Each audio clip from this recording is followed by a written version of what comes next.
জুলাই সনদ বাস্তবায়নে নির্বাচনের আগে বা ভোটের দিন গণভোটের প্রস্তাব দিয়েছে জাতীয় ঐকমত্য কমিশন।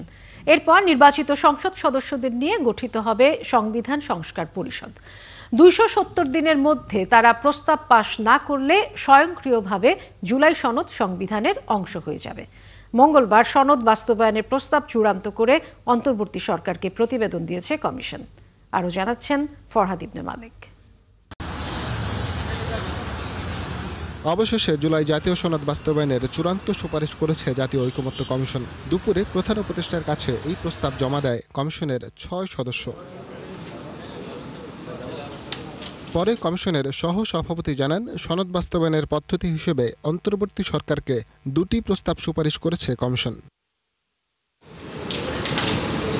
সনদের আইনি ভিত্তি দিতে অবিলম্বে জুলাই জাতীয় সনদ ২০২৫ সংবিধান সংস্কার বিষয়ক একটি আদেশ জারির প্রস্তাব দিয়েছে কমিশন। এই আদেশ জারির পর থেকে জাতীয় নির্বাচনের দিন পর্যন্ত গণভোটের সুপারিশ কমিশনের। পরবর্তী সংসদ এই সনদ বাস্তবায়নে সময় পাবে ২৭০ দিন। কাজ করবে সংবিধান সংস্কার পরিষদ হিসেবে। সরকার যেন অবিলম্বে একটি আদেশ জারি করে। এই আদেশের বিষয় হবে জুলাই জাতীয় সনদ ২০২৫ সংবিধান সংস্কার বিষয়ক। দ্বিতীয় প্রস্তাবে রয়েছে একটি আদেশ জারির কথা। সেখানে সংবিধান সংশ্লিষ্ট ৪৮টি বিষয়কে একত্রিত করে বিল আকারে প্রস্তুত করা হবে। তা নিয়ে হবে গণভোট। এরপর পরিষদ নির্দিষ্ট সময়ের মধ্যে সংস্কার বাস্তবায়নে ব্যর্থ হলে গণভোটে পাশ হওয়া বিলের সবগুলো বিষয় স্বয়ংক্রিয়ভাবে সংবিধানে যুক্ত হবে। জাতীয় সংসদের সদস্যরা একাধিক্রমে জাতীয় সংসদের সদস্য হিসেবে এবং সংবিধান সংস্কার পরিষদের সদস্য হিসেবে আলাদাভাবে শপথ গ্রহণ করবেন। জাতীয় সংসদের যিনি স্পিকার হবেন তিনি সংবিধান সংস্কার পরিষদের সভাপতিত্ব করবেন। তার অনুপস্থিতিতে ডেপুটি স্পিকার ওই পরিষদের সভায় সভাপতিত্ব করবেন। এদিকে সনদ বাস্তবায়নে আদেশ জারির পর থেকে নির্বাচনের দিন পর্যন্ত যে কোনো সময় গণভোট আয়োজনের সুপারিশ করেছে কমিশন। সরকার এই আদেশ জারির পর থেকে নির্বাচনের দিন পর্যন্ত যে কোনো সময়ে তারা এইটা করতে পারবেন। তবে গণভোট হলে সংসদ নির্বাচন পিছিয়ে যেতে পারে কিনা এই সিদ্ধান্ত নির্বাচন কমিশনের বলে মত তার। গণভোটে সনদ পাশ না হলে তা জনগণের দ্বারা প্রত্যাখ্যানেরও শঙ্কা দেখছেন আলী রিয়াজ। আমরা পরামর্শ দিচ্ছি, আপনারা জনগণের সম্মতির জন্য যান, তাদের সম্মতি নিন। ফরহাদ ইবনে মালিক, ৭১, ঢাকা। জুলাই সনদ বাস্তবায়নের আদেশের খসড়ায় নতুন কিছু সুপারিশ যুক্ত করে অনৈক্যের সৃষ্টি করছে জাতীয় ঐকমত্য কমিশন। এমন অভিযোগ করেছেন বিএনপি নেতা সালাউদ্দিন আহমদ। দলটির আরেক নেতা আমির খসরু মাহমুদ চৌধুরী বলেছেন, ঐকমত্য কমিশন যাই প্রস্তাব করুক না কেন গণভোট আর জাতীয় নির্বাচন একই দিনে করতে হবে। শারমিন নীরা রিপোর্ট। জোটভুক্ত হলেও নিজস্ব প্রতীকে নির্বাচন করতে হবে, আরপিওর এমন বিধান বাতিল করতে আইন উপদেষ্টার সাথে দেখা করে বিএনপির একটি প্রতিনিধি দল। এ সময় একটি চিঠি দেওয়া হয় আইন মন্ত্রণালয়কে। আশা করি বাংলাদেশে বহুদলীয় গণতন্ত্রের স্বার্থে আমরা যার জন্য সংগ্রাম করেছি এই বিধানটা আগের মতো বহাল থাকা উচিত। কারণ আমরা মনে করি অনেক দলের আকার ছোট হলেও সেখানে অনেক গুরুত্বপূর্ণ জাতীয় নেতৃত্ব আছেন। তারা নির্বাচিত হয়ে জাতীয় সংসদে আসতে পারলে জাতীয় সংসদ সমৃদ্ধ হবে। হয় নিজের প্রতীকে অথবা জোটের অন্য দলের প্রতীকে নির্বাচন করার যে স্বাধীনতা, সেটা আগে যে বিধান ছিল সেটা বহাল রাখা হোক। সালাউদ্দিন কথা বলেন জুলাই সনদ নিয়েও। তিনি বলেন, চূড়ান্ত প্রস্তাব দিয়ে ঐকমত্য কমিশন অনৈক্যের সৃষ্টি করেছে। সুপারিশ যা দেওয়ার দিয়েছে, আমার মনে হয় জাতীয় ঐকমত্য কমিশন নিষ্কৃতি পাওয়ার জন্যই কিছু সুপারিশ দিয়ে তারা কার্যক্রম সমাপ্ত করতে চেয়েছে। এটা আশা করি উপদেষ্টা পরিষদ, সরকার পুঙ্খানুপুঙ্খ আলোচনা করবেন, বিবেচনায় নেবেন। এই সরকার কতটা নিরপেক্ষ ভূমিকা পালন করবে কিংবা ফেব্রুয়ারিতে নির্বাচন নিয়ে বিএনপির আস্থার সংকট আছে কিনা কথা বলেন সে বিষয়েও। এই কথা বলার সময় এখনো আসে নাই। আমরা আশা করি যথাযথ প্রক্রিয়ায় এই সুপারিশগুলো বিবেচনা করা হবে এবং আইনানুগ সাংবিধানিক প্রক্রিয়ায় আমরা জাতীয় সংসদ নির্বাচন ইনশাআল্লাহ পাবো। এদিকে চেয়ারপারসনের কার্যালয়ে কূটনীতিকদের সাথে এক বৈঠকে কমিশনের সুপারিশ নিয়ে কথা বলেন আরেক নেতা আমির খসরু। তিনি বলেন, গণভোট আর জাতীয় নির্বাচন একই দিনে করতে হবে। কিছু ঐক্যমতের পরিপ্রেক্ষিতে সমাধান হতে হবে। ঐক্যমতের বাইরে গিয়ে কে কি বলছে, কে কি রিকমেন্ড করছে, এটা তাদের ব্যাপার, থাকতেই পারে, আমাদের সেখানে কোনো অসুবিধা নাই। কিন্তু ঐক্যমতের বাইরে গিয়ে কোনো সিদ্ধান্ত দেওয়ার কোনো সুযোগ নাই। যেহেতু বিএনপি এখানে ঐক্যমত পোষণ করে না, সেদিকে যাওয়ার আর কোনো সুযোগ নেই। তিনি আরও দাবি করেন, সুষ্ঠু নির্বাচন করতে অন্তর্বর্তী সরকারকে তত্ত্বাবধায়ক সরকারের আদলে সাজাতে হবে। শারমিন নীরা, ৭১, ঢাকা।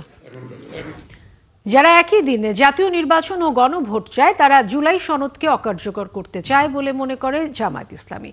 তাদের দাবি, গণভোটে যাদের ভয় তারা গণতন্ত্রে বিশ্বাস করে না। ২০০৬-এর ২৮শে অক্টোবরের সহিংসতাকারীদেরও বিচারের দাবি জানান তারা। শাহিদুজ্জামান সাকিবের রিপোর্ট। ২০০৬ সালের ২৮শে অক্টোবর পল্টনে জামায়াত শিবিরের নেতাকর্মীদের ওপর লগি বৈঠার হামলা ও সহিংসতার বিচারের দাবিতে রাজধানীতে বিক্ষোভ মিছিল ও সমাবেশ করেছে জামায়াত ইসলামী। বাইতুল মোকাররমের উত্তর গেটে দলটির সেক্রেটারি বলেন, জুলাই সনদকে অকার্যকর করতে নির্বাচনের দিন গণভোট চায় একটি দল। আমরা শুনতে পাচ্ছি একটি দলকে খুশি করার জন্য সরকারের অভ্যন্তরের কেউ গণভোটকে উপেক্ষা করে একই দিনে জাতীয় নির্বাচন এবং গণভোটের প্রহসনের পায়তারা করছেন। আমরা বলতে চাই, একই দিনে গণভোট যারা করতে চাচ্ছেন তাদের উদ্দেশ্য হলো জুলাই সনদকে অকার্যকর করা। একই সময়ে রামপুরায় বিক্ষোভ মিছিল করে জামায়াতের ঢাকা মহানগর উত্তর শাখা। সেখানে দলের নায়েবে আমির অধ্যাপক মুজিবুর রহমানের দাবি, যারা গণভোট চায় না তারা গণতন্ত্রে বিশ্বাস করে না। গণভোট হলো সব মানুষ যে ভোট দিয়ে যেতে চায়, সেটাই তো গণভোট। তাহলে গণভোটকে ভয় করা উচিত? যারা গণভোটকে ভয় করে তারা গণতন্ত্র মানে না, মানুষের অধিকার স্বীকার করতে চায় না, তারা দলীয় স্বার্থকে চরিতার্থ করতে চায়।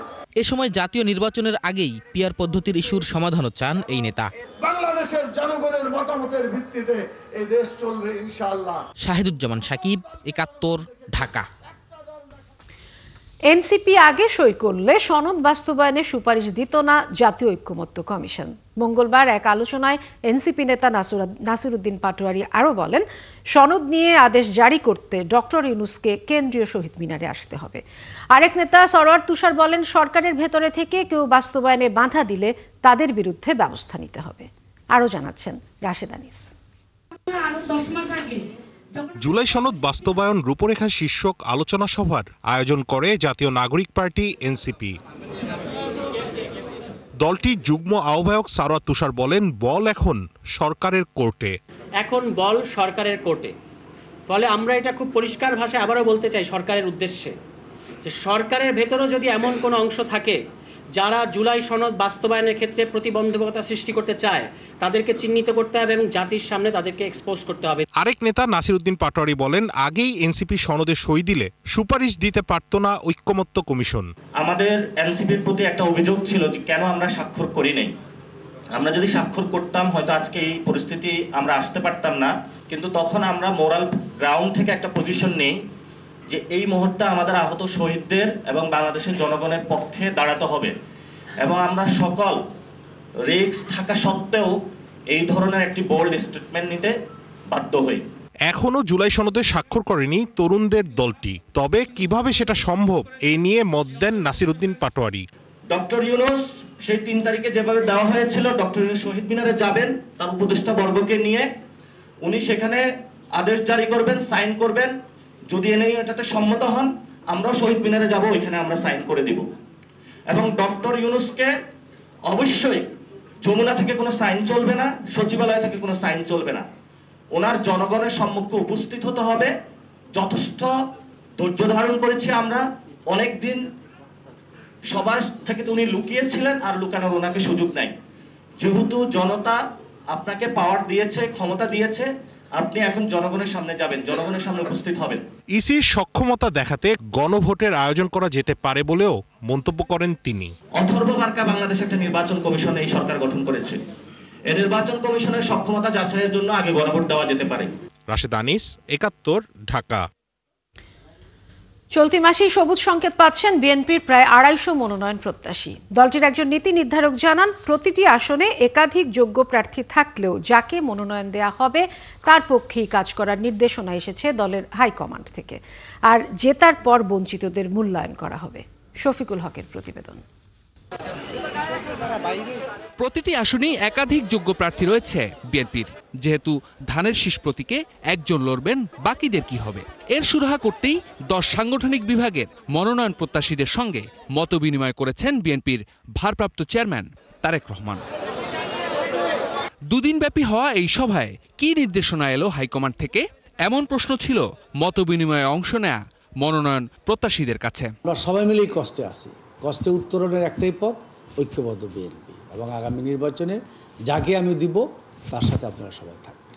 এবং মনোনয়নটা আমি একা দিচ্ছি না, এটা আমাদের স্থায়ী কমিটির সদস্যদের একটা দীর্ঘ প্রক্রিয়ায় যাচাই বাছাই করে সবচেয়ে যোগ্যতমকেই দেওয়ার চেষ্টা করছে। তার মধ্যে উনি বলছে যে ভুল হতেই পারে, মানুষ মানে ভুল হয়, আমার সিলেকশন যে 100% কারেক্ট আমি সেটা বলতেছি না, কিন্তু আপনারা ঐক্যবদ্ধ থাকবেন, পরবর্তীতে আমি দেখবো ইনশাআল্লাহ। সুসংগঠিতভাবে আমাদের সকলকে একসাথে কাঁধে কাঁধ মিলিয়ে কাজ করে আমাদের যে ধানের শীষের প্রতীক, বিএনপির যে প্রতীক, জিয়া পরিবারের যে প্রতীক, সেই প্রতীককে জয়যুক্ত করতে হবে।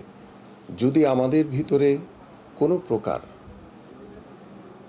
ভিন্নতা থাকে বা দ্বিমত থাকে, তাহলে আমরা ক্ষতিগ্রস্ত হব। অন্যান্য দল প্রচার প্রচারণা শুরু করলেও বিএনপি এখনো প্রার্থী চূড়ান্ত করেনি। সেক্ষেত্রে ভোটের মাঠে আরো সক্রিয় হতে শিগগিরই প্রার্থীদের সবুজ সংকেত দেয়া হবে। এই মাসের শেষেই আশা করি যে 200 থেকে 250 প্রার্থীর নাম আর কি চূড়ান্ত করা হবে। তাদেরকে হয়তো বিজ্ঞপ্তি দেওয়া হবে না, বাট প্রার্থীকে বলে দেওয়া হবে যে আপনি আমাদের প্রার্থী। বিএনপির সর্বোচ্চ নীতি নির্ধারণী ফোরামের এই সদস্য জানালেন, দল যাকে মনোনয়ন দেবে তার পক্ষেই কাজ করার নির্দেশ এসেছে হাইকমান্ড থেকে। আর ক্ষমতায় গেলে বঞ্চিতদের মূল্যায়ন করার কথাও জানান তিনি। দল ক্ষমতায় আসলে মূল্যায়ন করার অনেক সুযোগ থাকে, বাট এই মুহূর্তে বিএনপি 17 বছর আন্দোলনের পর একটা সুযোগ এসেছে।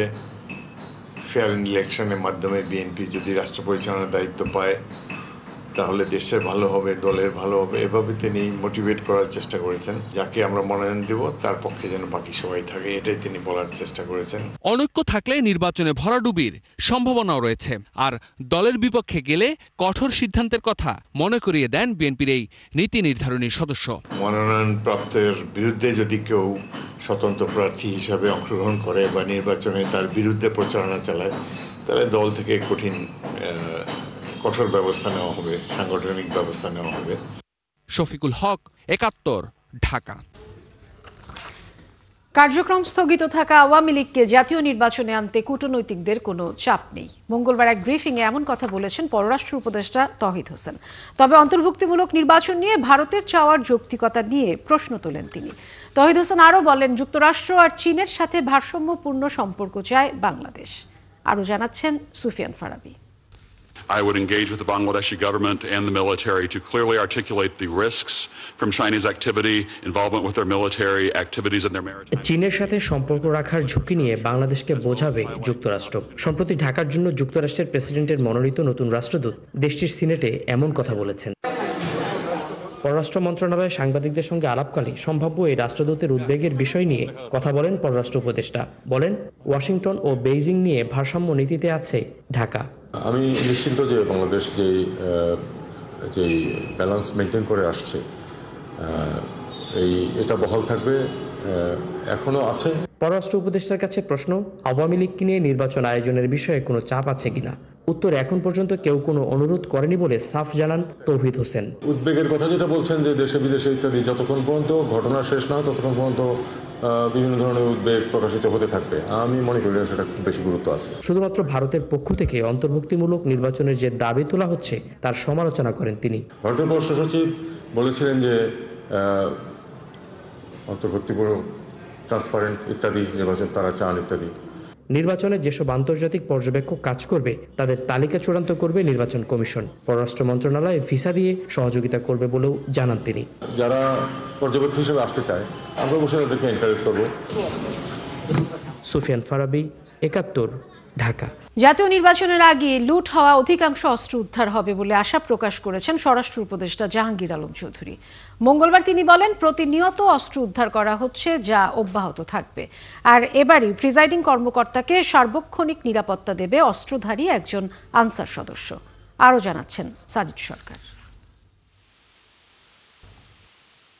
বিভিন্ন প্রয়োজনে আনসার বাহিনীর যাতায়াতে ভোগান্তি দূর করতে ট্রান্সপোর্ট সার্ভিস চালু করা হয়েছে।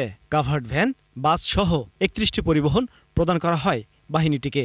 এর আনুষ্ঠানিক উদ্বোধন করেন স্বরাষ্ট্র উপদেষ্টা। তিনি জানান, এবারের নির্বাচনে সবথেকে বেশি নিয়োজিত থাকবে আনসার বাহিনী। প্রতিটি কেন্দ্রে থাকবেন 13 জন সদস্য। এবারই প্রথমবারের মতো প্রিজাইডিং কর্মকর্তাকে নিরাপত্তা দেবে অস্ত্রধারী আনসার সদস্য। আমরা 9 দিনের জন্য এই ইলেকশনের সময় নিয়োজিত থাকব। এদের রোলই কিন্তু ইলেকশনের সময় সবচেয়ে ভাইটাল রোল প্লে করবে এরাই।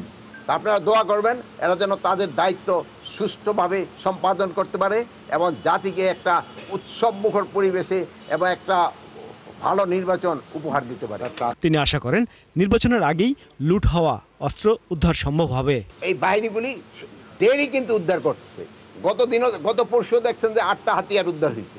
এরকম উদ্ধার হতেই থাকবে এবং ইলেকশন যতই ঘনে আসবে উদ্ধার আরও বাড়তে থাকবে এবং একসময় দেখবেন যে বাইরের কোনো হাতিয়ার নেই। জাতীয় নির্বাচন সুষ্ঠু করতে আনসার ব্যাটালিয়ন গুরুত্বপূর্ণ ভূমিকা পালন করবে বলেও জানান স্বরাষ্ট্র উপদেষ্টা। ইলেকশনের সময় সবচেয়ে বেশি সংখ্যক নিয়োজিত থাকবে। সাজিদ সরকার, 71, ঢাকা।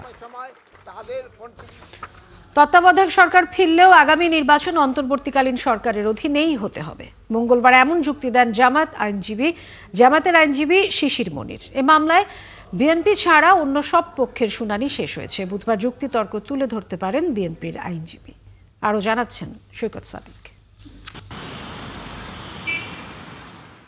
তত্ত্বাবধায়ক সরকার ফেরাতে প্রধান বিচারপতি ডক্টর সৈয়দ রেফাত আহমেদের নেতৃত্বাধীন আপিল বিভাগের পূর্ণাঙ্গ বেঞ্চে চতুর্থ দিনের শুনানি হয়। এদিন শুনানি করেন জামায়াতের আইনজীবী শিশির মনির। আমরা চাই তত্ত্বাবধায়ক সরকার ব্যবস্থা ফিরে আসুক রায়ের মাধ্যমে, কিন্তু এটিকে কেন্দ্র করে সুনির্দিষ্ট কোনো ডাইরেকশন কিংবা অবজারভেশন আমরা আমাদের পক্ষ থেকে চাই না। তাতে একটা বড় ধরনের কেওয়াস বা বড় ধরনের আনসার্টেনিটি বা অনিশ্চয়তার তৈরি হতে পারে। আগামী নির্বাচন যেটা অনুষ্ঠিত হতে যাচ্ছে, এই নির্বাচন ত্রয়োদশ সংশোধনীতে উল্লেখিত যে তত্ত্বাবধায়ক সরকার ব্যবস্থা আছে, ওই ব্যবস্থায় হওয়ার কোনো সম্ভাবনা আমরা দেখছি না। আইনও এই বর্তমান সিস্টেমে অতীতের তত্ত্বাবধায়ক সরকার ব্যবস্থা কার্যকর করার কোনো আইনি প্রভিশন আপাতত বাংলাদেশে নেই। আপিলকারী অন্য পক্ষের আইনজীবীরাও শুনানি করেন। তাদেরও একই অভিমত। যে ইন্টারিম গভর্নমেন্ট বা অন্তর্বর্তী সরকার যেটা আছে তার অধীনেই ইলেকশনটা হবে এবং এইটা আমরা আশা করতেছি এবং আমি প্রেয়ারও করেছি যে এটার উপরে অ্যাপিলেট ডিভিশন পূর্ণাঙ্গ রায় দিয়ে একটা বিষয়টা একদম ক্লিয়ার করবে, যেহেতু হাইকোর্টে এই বিষয়টায় অলরেডি রায় হয়ে গেছে। 2011 সালে সংখ্যাগরিষ্ঠ মতামতের ভিত্তিতে তত্ত্বাবধায়ক সরকার বাতিল করেন আপিল বিভাগ। সৈকত সাদিক, 71, ঢাকা। কুষ্টিয়া সিভিল সার্জন কার্যালয়ের নিয়োগ পরীক্ষায় দুর্নীতির প্রাথমিক সত্যতা পেয়েছে দুদক। স্বাস্থ্য সহকারী সহ 115টি পদে এই পরীক্ষা নিয়ে কারা অনিয়ম করেছে তা অনুসন্ধান করবে কমিশন। প্রশ্ন ফাঁস করে আগের রাতেই পরীক্ষা আয়োজন করে স্থানীয় এক নেতা। শুক্রবার গণমাধ্যমে এমন খবর প্রকাশিত হয়। জেমসন মাহবুবের প্রতিবেদন। আপনারা এখানে কি ছিল ভাই?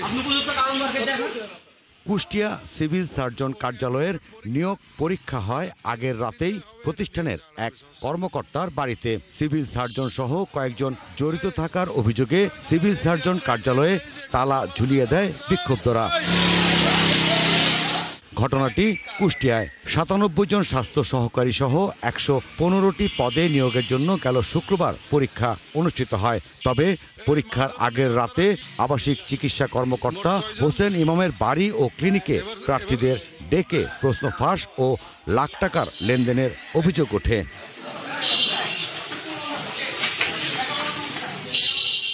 এই অভিযোগ আমলে নিয়ে অভিযান চালায় দুদকের এনফোর্সমেন্ট টিম।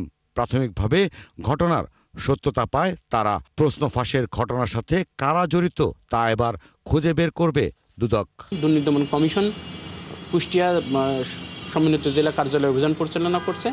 অভিযানের প্রেক্ষিতে প্রাথমিক সত্যতা পাওয়া গেছে এই যে অপরাধ সংগঠিত হয়েছে বলে আমরা প্রতীয়মান হয়েছে। শুধু যে আরএমের বাসায় যে কয়েকজন গিয়ে প্রশ্নপত্র ফাঁসের সাথে জড়িত বিষয়টা এমন মনে হয়নি। মূলত আরও অন্যান্য ডিপার্টমেন্টের কর্মকর্তারা হয়তো জড়িত এই আশঙ্কা করা হচ্ছে। তবে ব্যাপকভাবে অনুসন্ধান করা দরকার, অনুসন্ধানের প্রেক্ষিতে হয়তো সিদ্ধান্ত হবে। মামলা হয়েছে এলজিআরডির নির্বাহী প্রকৌশলী মোহাম্মদ বাচ্চু মিয়া সহ 3 কর্মকর্তার বিরুদ্ধে। সরকারি প্রাথমিক বিদ্যালয়ের 3য় ও 4র্থ তলা নির্মাণ না করে এলজিডির নির্বাহী প্রকৌশলী উনি বিল দিয়ে দিয়েছেন।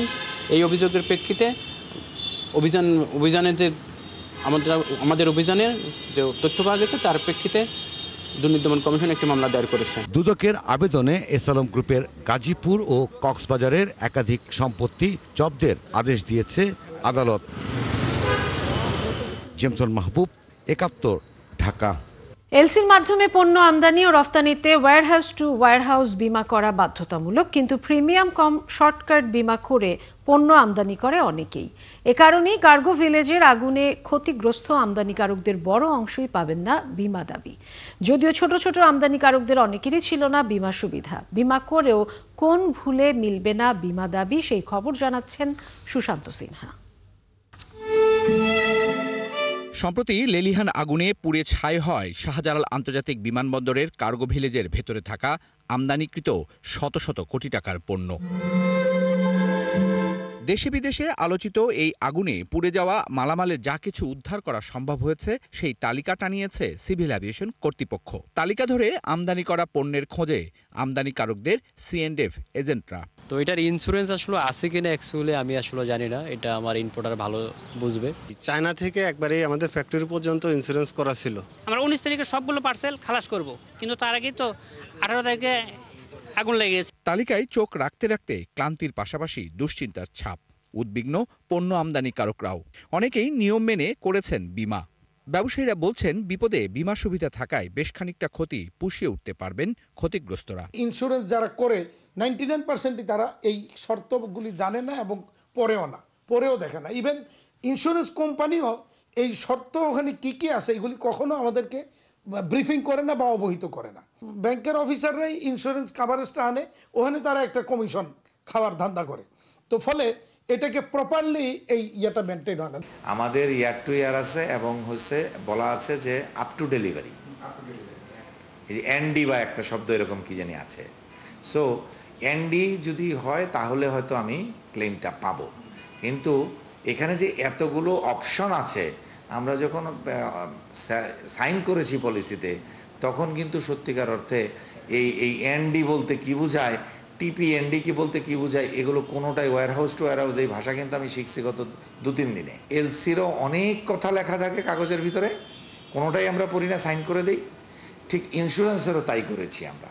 তবে দুশ্চিন্তা তাদের যারা শর্টকাট বীমা করেও পাবেন না কোনো ক্ষতিপূরণ। কারণ এলসির শর্ত অনুযায়ী রপ্তানিকারকের ওয়্যারহাউস থেকে আমদানিকারকের ওয়্যারহাউস পর্যন্ত বীমা ঝুঁকি নেওয়া বাধ্যতামূলক। কিন্তু অনেকেই বীমা নিয়েছেন এয়ার অনলি নামে, যেখানে বিমানে থাকাকালে কোনো দুর্ঘটনা ঘটলে বীমা দাবি পাওয়া যাবে।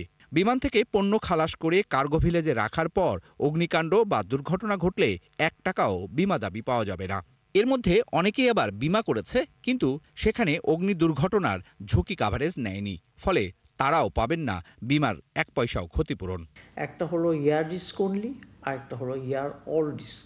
তো ইয়ার অল রিস্কে ফায়ারের কথা স্পেসিফিক্যালি লেখা রয়েছে, সুতরাং যেগুলো ইয়ার অল রিস্ক রয়েছে তারা পাবে।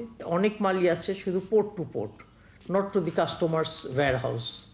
তো সেইখানে তখন কিন্তু লায়াবিলিটিটা ট্রান্সফার হয়ে যায় পুরোপুরিভাবে ওয়্যারহাউস কর্তৃপক্ষের। ওয়্যারহাউস বলতে আমি বলছি যে সিভিল এভিয়েশনের যে গোডাউনটা আছে সেটার উপরে। এলসি করা ব্যাংকের কর্মকর্তারাও শর্ত অনুযায়ী বীমা করা হয়েছে কিনা তা খতিয়ে দেখেন না। কমিশনের ভাগবাটোয়ারার হিসেব নিকেশের জেরেই ব্যাংক, বীমা কোম্পানি আর আমদানিকারক প্রতিষ্ঠানের সংশ্লিষ্ট কর্মকর্তাদের যোগসাজশে এই শর্টকাট বীমা করে ক্ষতিগ্রস্ত হচ্ছে বাংলাদেশ। এলসির শর্ত অনুযায়ী বীমা করা হচ্ছে কিনা তা খতিয়ে দেখতে ব্যাংকগুলোকে তাগাদা দেওয়ার কথা জানায় বাংলাদেশ ব্যাংক। আমরা নির্দেশনা দিয়ে থাকি এলসি খোলার সাথে ইন্স্যুরেন্স করাটা মাস্ট। খরচ কমাতে গিয়ে যদি ইন্স্যুরেন্স কাভারেজের এরিয়াটা সে সীমিত করে ফেলে, প্রকারান্তরে ক্ষতিগ্রস্ত তো উনি হচ্ছেন, ব্যাংক বা কেন্দ্রীয় ব্যাংক না। এটা তাদেরকে মাথায় রাখতে হবে। কার্গো ভিলেজের বীমা করা বাধ্যতামূলক থাকলেও সেটিও শর্টকাট পদ্ধতিতে মাত্র 20 লাখ টাকার বীমা করেছে সিভিল অ্যাভিয়েশন কর্তৃপক্ষ, যা গুরুতর অপরাধ বলছেন বীমা বিশ্লেষকরা। পুড়ে যাওয়া পণ্যের ক্ষতিপূরণ দিতে কার্গো ভিলেজ কর্তৃপক্ষের বিরুদ্ধে ক্ষতিপূরণমূলক মামলা করার পরামর্শ দিলেন তারা। পৃথিবীব্যাপী আমদানি রপ্তানি করার ক্ষেত্রে যে কোনো সময় জাহাজডুবি কিংবা অগ্নি দুর্ঘটনায় পণ্যের ক্ষতি হতে পারে, সেজন্য তারা ইন্স্যুরেন্সের উপরে নির্ভর করে। বাংলাদেশেও ইন্স্যুরেন্স বাধ্যতামূলক আছে বহির্বিশ্বের সাথে পণ্য আমদানি রপ্তানিতে, কিন্তু শর্টকাট মেথডে ইন্স্যুরেন্স করার কারণে এই যে কার্গো ভিলেজে অগ্নিকাণ্ড হয়েছে, তাতে বেশিরভাগ কোম্পানি হয়তো তার আর ক্ষতিপূরণটা বিমা থেকে পাবে না। কারণ যে বিমা করা হচ্ছে তাতে কেউ কেউ আছেন শুধুমাত্র এয়ার করা হচ্ছে, অর্থাৎ ওই দেশ থেকে এয়ারপোর্ট পর্যন্ত এলেই সেটি বিমার আওতায় আছে, তারা আর বিমার ঝুঁকির মধ্যে পড়বেন না। যাদের করা হয়েছে ফ্যাক্টরি পর্যন্ত, তারাই কেবল ইন্স্যুরেন্স থেকে ক্ষতিপূরণ পাবেন, কিছুটা হলেও ধাক্কা সামলিয়ে উঠতে পারবেন। সুশান্ত সিনহা, ৭১, এয়ারপোর্ট, ঢাকা। আজ আমাদের ছুটি ও ভাই, আজ আমাদের ছুটি। মাইলস্টোন স্কুলের ব্যতিক্রমী এক আয়োজন। সেই ভয়াবহ বিমান দুর্ঘটনার স্মৃতি তাড়ানোর জন্যই এই অনুষ্ঠান। ছোট্ট শিক্ষার্থীরা সারাদিন মেতে উঠেছে ছবি আঁকা আর খেলায়, ফাঁকে ফাঁকে চলে কাউন্সেলিং। বিস্তারিত জানাচ্ছেন শানাজ শারমিন। আজ আমাদের ছুটি, আজ আমাদের ছুটি। এই ছুটিটা আমরা কোথায়? ভয়াবহ সেই দিনের পর অনেকটা সময় পেরিয়ে গেছে, তবু মাইলস্টোনে বাচ্চাদের চোখের গভীরে এখনো লুকিয়ে আছে হারানোর বেদনা। মঙ্গলবার সারাদিন rotary club of Banani Dhaka ও ছুটি রিসোর্ট আয়োজিত এ অনুষ্ঠানে ছবি আঁকা, খেলা, গল্প আর গান সবকিছুতেই ছিল এক অন্যরকম আবহ। বলতে গেলে আমার একটা ফ্রেন্ডের মতো ছিল আমার বোনকে আমি অনেক মিস করি। জীবন কত ভয়ঙ্কর হইতে পারে এক পর্যায়ে, ওইটা তখন পেয়েছি। বাচ্চারা ছবি আঁকছে, কারো ছবিতে চোখের জল, কারো ছবিতে সেই স্মৃতি। তাদের আঁকা ছবিগুলো যেন সাক্ষ্য দিচ্ছিল স্মৃতির রং কখনোই পুরোপুরি মুছে যায় না। উপস্থাপনার ভিন্নতার কারণে ডিফারেন্ট হয়েছে, কিন্তু ওরা কিন্তু একই রকম ছবি এঁকেছে। আয়োজকরা বলেন এটা শুধু বিনোদনের আয়োজন নয়, বরং শিশুদের মনের ভেতরের ভয়, দুঃখ আর চাপ দূর করার এক আন্তরিক প্রয়াস। আমরা চিন্তা করলাম যে আচ্ছা ঠিক আছে, এদেরকে আমরা আউটডোরে কিছু করি, তাদের প্রেমিসিস থেকে বাইরে নিয়ে আসি, যাতে তারা এই জিনিসটা একটু ভুলে থাকতে পারে। যে ট্রমার মধ্য দিয়ে গিয়েছে, সেই ট্রমা থেকে বের করে আনার জন্য শুধু ছুটি রিসোর্ট না, এরকম আরও উদ্যোগ নেওয়া উচিত। বিশেষজ্ঞদের মতে এমন আয়োজন শিশুদের মানসিক পুনর্গঠনে গুরুত্বপূর্ণ ভূমিকা রাখবে। এত বড় একটা ট্রমার মধ্য দিয়ে গেছে তারা, আমরা এমন কিছু যেন না করি যেটা দিয়ে সে আবার মানসিক আঘাতটা আবার বের হয়ে আসে। স্বজন হারানোর বেদনা বুকে নিয়েই দিনভর গান, হাসি আর স্মৃতির ভেলায় ভাসিয়ে বাড়ি ফিরল মাইলস্টোনের ক্ষুদে শিক্ষার্থীরা। শানাজ শারমিন, ৭১, ঢাকা। চলছে সংবাদ সংযোগ। সরাসরি সংবাদ অনুষ্ঠান দেখতে চোখ রাখুন ৭১-এর ফেসবুক পেজে এবং সাবস্ক্রাইব করুন ৭১-এর ইউটিউব চ্যানেল। ৭১-এর সাথে।